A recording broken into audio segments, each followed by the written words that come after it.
Loud, how you doing on this fine Friday afternoon? Dude, I'm a little tired. Rough couple of travel days and just slammed with meetings. And I got in. My plane got delayed, and I got in late last night, and couldn't go to bed right away. So you know how it is. You get in late, and you're wired from traveling, and it's just anyway. So little burnout, but I was able to watch a football game on Alaska Airlines last night. And it was such a great way to pass the 2.5 hour flight, was actually being able to. And it was funny. Right when we were getting ready to descend to land is when it went into the rain delay. So the timing for me couldn't have been better. I got to tell you, I don't know about anybody else out there, but my God, thank God, football is back. Yeah. And I Yes. have football and baseball, and can feel even better about the fact that I am not watching one damn hot second of the Olympics. None of it. Not a second. What's your problem with the Olympics? What?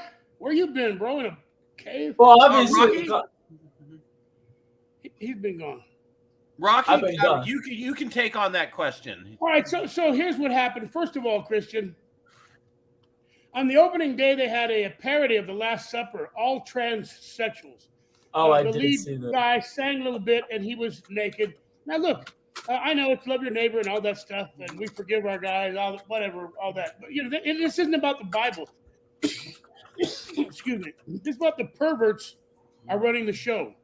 And they're trying to groom our children to be like them.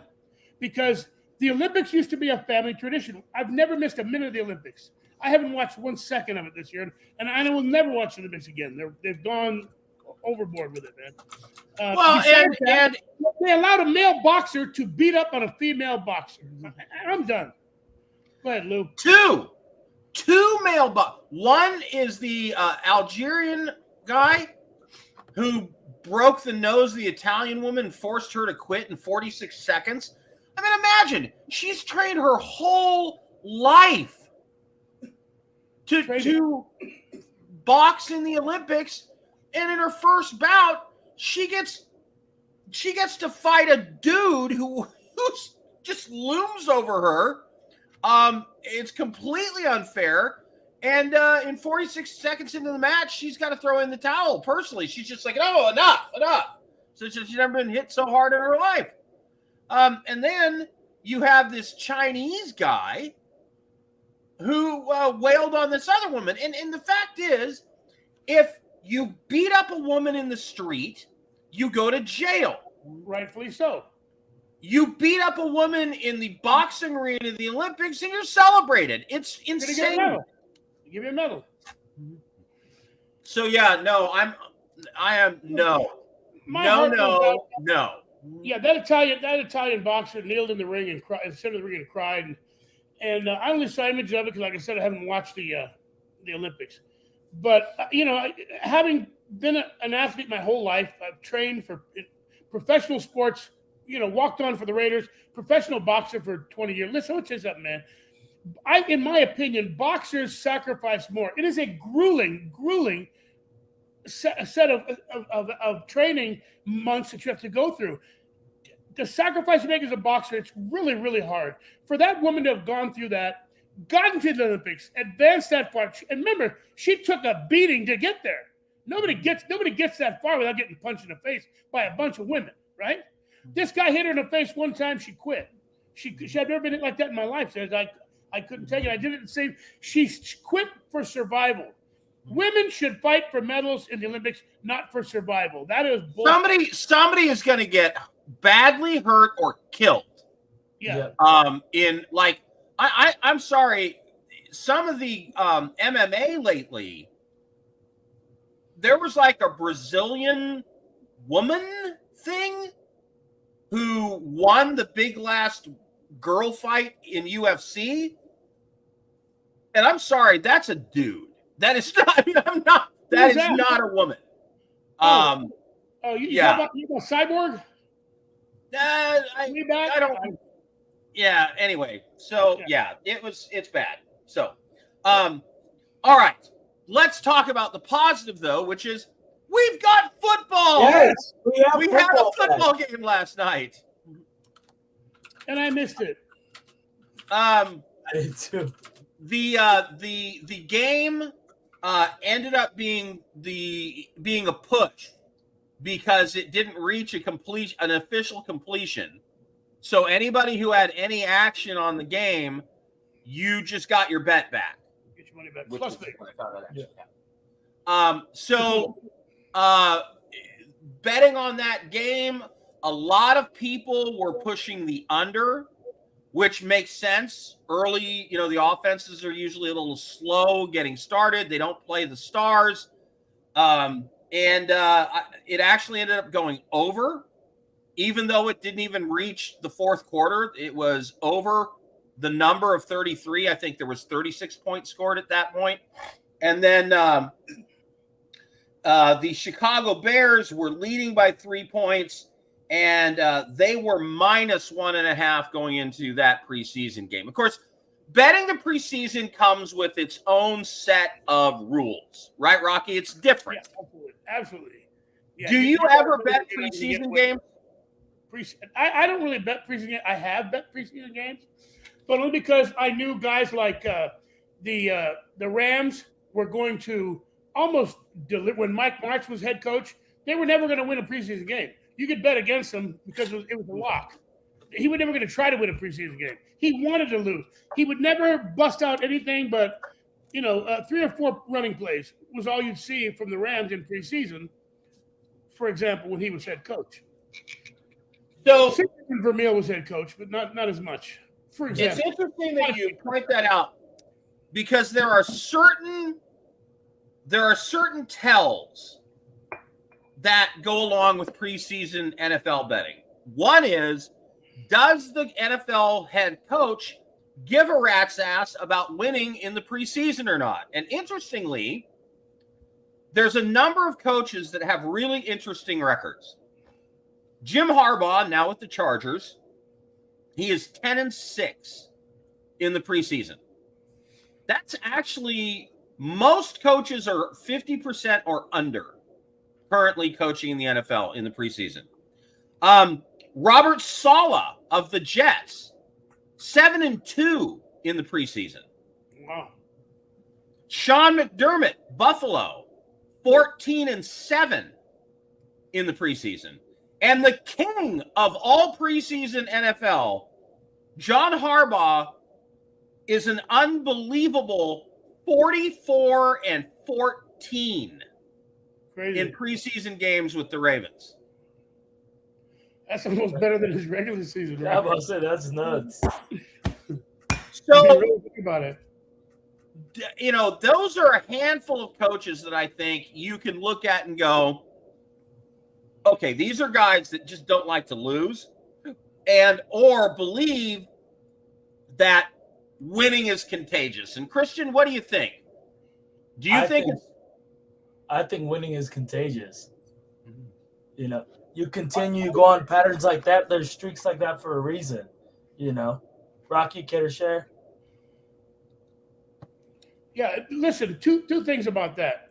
First of all, it's like we've discussed this a bunch of times, Christian, in sports. It's hard to come off the lemon. It's hard to give a 70% effort one week and then come back and 100% next week. It's really hard as in any sport. But more importantly, I think you want to hit the ground running, in my opinion, in the first week of the regular season. If you come off a win or a couple of wins, you're going to feel pretty good about taking the field in the first game. If you come off a couple of terrible, we didn't even play, you got to get your starters some reps in the preseason. You don't want to get them hurt. There's a fine line there, right, Lou? You got to get your starters some. Yeah, and coaches have very different philosophies on this. The Lions coach, I'm sorry, his name's escaping me. Dan Campbell. Dan Campbell. Dan was a player. Dan does not like playing his starters or important players at all in the preseason. He thinks it's stupid, silly, and of course, he's coming from the perspective of a former player who's a head coach. The Rams coach. Christian, you're the big Rams fan here, along with Rocky. the Rams almost never play their starters in the preseason, right? No, they rarely do. They culture there for a long time. Yeah, they take the preseason kind of as a little bit of a trial to run to see if they can find any diamonds in the rough. Yeah, they really do try to use the preseason more to look at their second and third stringers. So that is another important thing to look at when you are betting on the NFL preseason. What is the coach's philosophy towards the preseason? Is this an opportunity to tighten things up with their starters, with their key players, or is this an open audition looking for people who can play? I think Texans Davis Mills put on a clinic in the first 3 drives he ran last night. He was great. And one of the reasons why I leaned towards the Texans in that game was because another really important thing in betting the NFL preseason is how good are the backup QBs on the team? Right. That's a really important thing to look at because the backup QBs are going to be playing most of the time. Is there a quarterback battle in camp? I think the Steelers are going to win all their preseason games because they are going to put Russell and Justin out there on the field in these games because they want to see a clear leader emerge. Rocky, if you're Mike Tomlin, you don't want to go into the season with people questioning who the choice is for your quarterback, right? You want somebody to separate themselves, don't you? Sure. On one hand, we know who Russell Wilson is. I don't think if I was Mike Tomlin, Russell Wilson wouldn't get as many snaps in the preseason as Justin Fields because he's the kid that needs to prove himself. He's the one I want to see if he can do anything at all. And I don't want to get Russell hurt. I'm going to disagree with you here a bit because I'm not sure Russell Wilson is Russell Wilson anymore, Christian. Well, despite what everyone's thinking, the Pittsburgh Steelers locker room is behind Justin Fields. Really? Almost all the way through. They have been going in behind. There was a little bit of a scuffle in minicamp earlier this year where a defender nudged Justin Fields to the ground and all the offensive linemen got on him. And it's pretty clear that they're going in the direction of Justin Fields this season. That's bad news. I think they will start the season with Russell Wilson because you simply can't start the rookie and then go to the old guy. I think you have to start the old guy and then go, he doesn't have it. Yeah, go to the younger guy, I'd go farther than that. I would say they give Russell Wilson 3 weeks. If he screws the pooch at all, they might even get Justin Fields out of that locker room. They may trade him. Yeah, if he screws the pooch, he craps the bed, then he's done. And frankly, that's the end of Russell Wilson's career. Yep. He's over. Interesting question. And of course, Aaron Rodgers was his usual bitchy baby self about it. Apparently, he was not aware that Robert Saleh had made the decision that Aaron Rodgers will not play in the preseason. And he made a big he made a big stink about going to the microphone and saying, "Well, that's news to me. I wasn't told." Blah, blah, blah. Aaron being Aaron Rodgers. So anyway, question. Aaron Rodgers played 1 snap last year. I'm sorry, 4 snaps last year. Half a snap. And then he had a snap all its own called his Achilles tendon. That means I'm not good at math, Christian. You're our stats guy.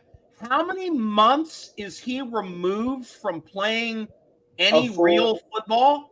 Over a year, close to 16 Well, months. It's a whole season plus a whole season almost, right? A season over an off season, yes. Let's not forget not even a full year. Almost a full year. Over a full year. Yeah, it's more than a full year. Last time he's played a full game Oh, full game. Has Full game. Oh, was his okay. last game in Green Bay. Yeah, 2 years. Last September, so close to a year and a half. Yeah. Okay, so he is going to be 41 years old. He is 18 months from playing any meaningful football. Right. Rocky, I think you have to get that guy some game action. Yep, you got to get him some action. I mean, their first game is Monday Night Football. I was about to say, the 49ers. Their first game is against probably the best team in football right now, the 49ers. You need to get him some reps. Salah's a relatively new head coach. He might have a lot of wrong ideas. He wants to protect Aaron Rodgers. It could be the owner told him to dare get him out or there. Or as I like to say it, Aaron Rodgers. Go ahead. Yeah. Man bun himself.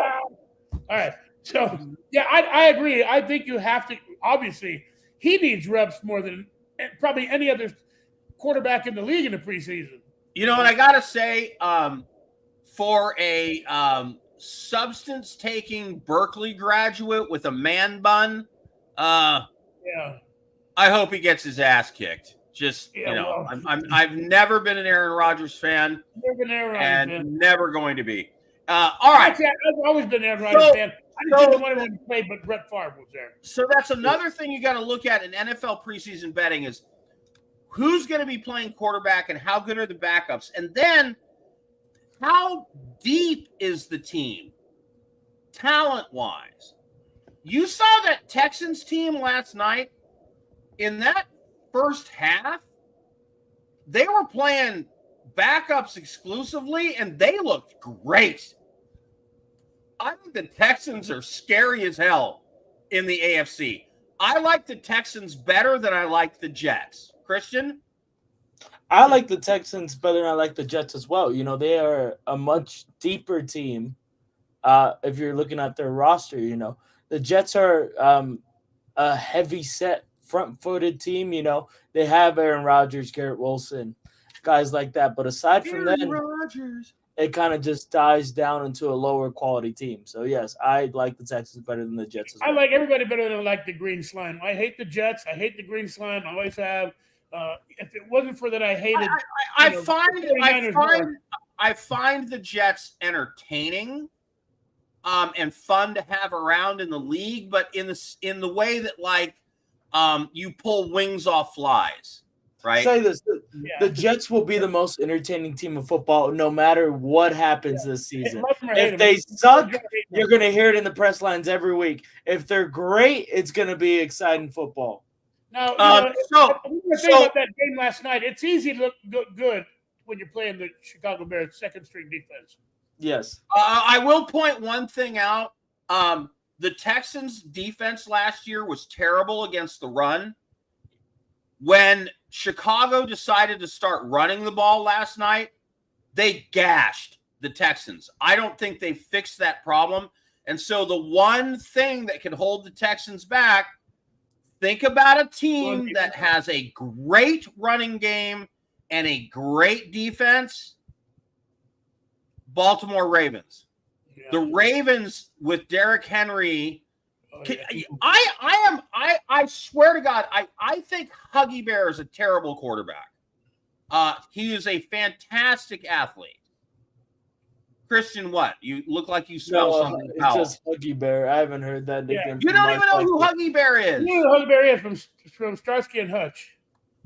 No. Anyway,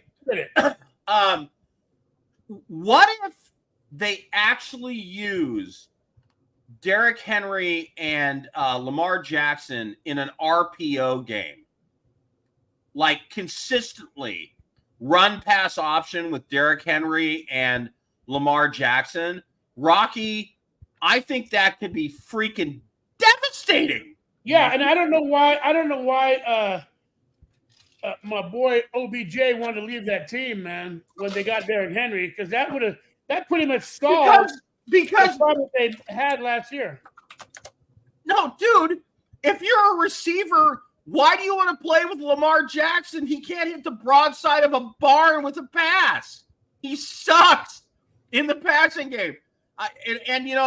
Antonio No one will Vargas. ever convince me for the rest of my life that playoff game where they threw the ball like 6,000 times and ran it twice and lost embarrassingly, it was not a game plan designed to prove that, oh, he's not just an athlete, he's actually a great pocket quarterback, which he's not and never will be.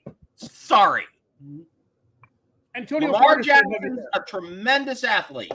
Lamar Jackson is no Tom Brady. He's not even the kid at the 49ers, Brock Purdy. Brock Purdy's better in the pocket than Lamar Jackson. Yeah, look, Kirk Cousins is better in the pocket. Captain Kirk is better in the pocket than Huggy Bear. It's much easier to see where these guys land. If someone said, "Hey, Lou, you got to pick you're going to start a team. You have to pick the best quarterback. Which quarterback from the NFC you're going to take?" Of course, you're going to take Matthew Stafford. It's easy when you do it like that. If you're going to take anybody from the AFC, how many quarterbacks were you going to pick? You one team, one game. You got to pick one quarterback, your first pick. How many quarterbacks would you take before Lamar Jackson? Probably 7 or 8 that I could think of. You know what I mean? He would never be my first pick. No, he wouldn't be my first pick either. But there's not that many guys off. No, and if you designed, the problem is he thinks he's one thing, and he's something else. And he's trying to prove that he's something that he's not. And his coach came out at the first preseason practice and went on this 20-minute diatribe about how everybody's criticizing Lamar and Lamar's great and Lamar's this and we're going to show everybody he's the best quarterback in the NFL. And I immediately went, that is a bad sign. That's a bad sign because that means Lamar is running the show, not the coaches. Because if I'm Lamar Jackson's coach and he's got Derrick Henry and we have a great defense, I go to him and say, hey, here's what we're doing. You will either hand the ball off to Derrick Henry or you will run or you will throw a quick out to somebody, a running back out of the outfield, a receiver out on his own, because if we have you and Derrick Henry in the backfield, that will draw so much attention inwards that either they're going to crash down and somebody's going to be wide open for a quick pass, or if they don't crash down, then you hand it to Derrick Henry if it's open up the middle, or you run it yourself as it opens around the end.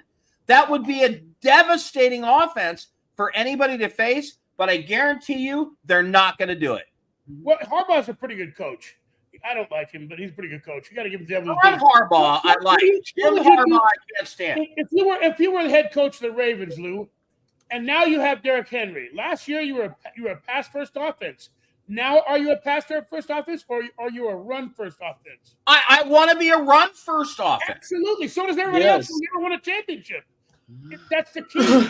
That's the key. I think having Derrick Henry will at least threaten to be more of a running game. I think bringing in Derrick Henry was telling the offensive coordinator, don't ever throw the ball 60 times in a game ever again. Now you have no excuse not to run the ball. Now you have, exactly. Running backs. No excuse not to run the ball. Anyway, just quickly, the keys for betting the preseason. I want to go back over this. Does the coach care about winning? We know there are some coaches that do and coaches that don't. Coaches that do, John Harbaugh, Jim Harbaugh, Robert Saleh, Sean McDermott. Is there an active QB battle? That means both the good QBs will be playing. How good are the backup QBs? How is the team's depth? What's the coach's philosophy in playing his starters? Does he or doesn't he? And is it a young or old roster? Because old rosters, they're going to sit all their guys. Young rosters, they're going to want to see them on the field. By the way, Dallas Cowboys, 3 players, Dak Prescott, CeeDee Lamb, Micah Parsons.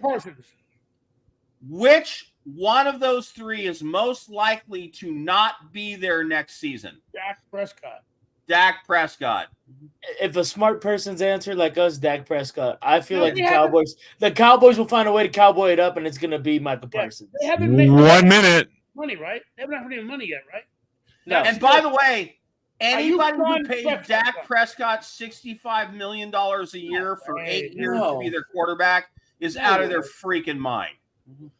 No, but some idiot will, and we will find out what it is that will be And And next by the week. way, by the time we talk next week, there will be 2 more NFL games have been played and 2 more that are live when we're doing the show. Yes, sir. So football is back, and we will see you guys next week when football is in full effect.